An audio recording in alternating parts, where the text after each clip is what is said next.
Bonsoir, merci d'être avec nous sur Journal de guerre. Au 124e jour de la guerre entre le Hamas et Israël, voici ce qu'il fallait retenir de la journée à 19h30.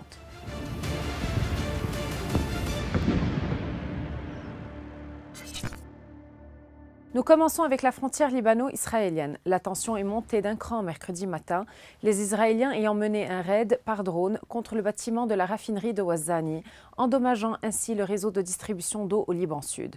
C'est la première fois que l'armée israélienne prend pour cible une infrastructure publique depuis le début des hostilités à la frontière sud avec le Hezbollah.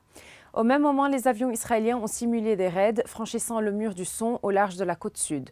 La détonation a été entendue sur tout le littoral sud, terrorisant la population.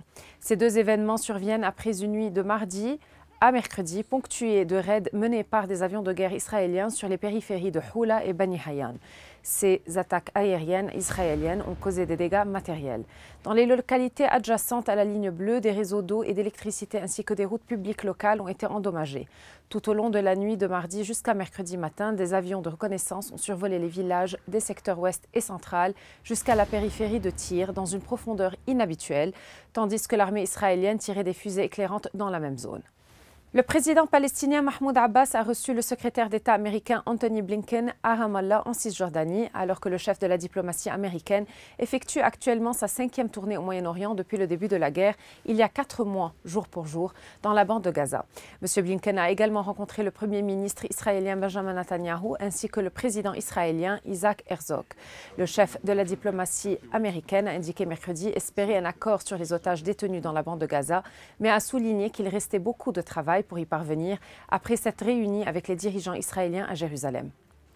Le bilan humain depuis le début de la guerre à 19h30 heure de Beyrouth. Du côté israélien, 1200 morts sont officiellement recensés par l'État hébreu depuis le début du mois de novembre 2023.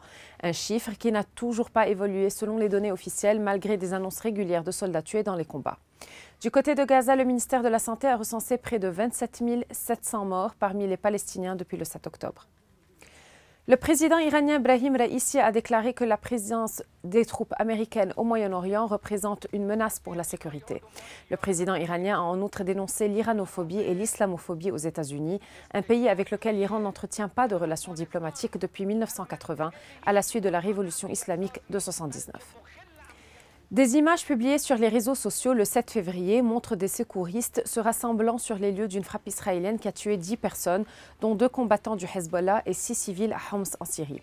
Les raids menés dans la nuit de mardi à mercredi ont notamment visé un immeuble dans un quartier résidentiel. Une source proche du Hezbollah qui combat en Syrie aux côtés du régime de Bachar el-Assad a de son côté confirmé à l'AFP que 2 combattants de la formation islamiste pro-iranienne avaient été tués.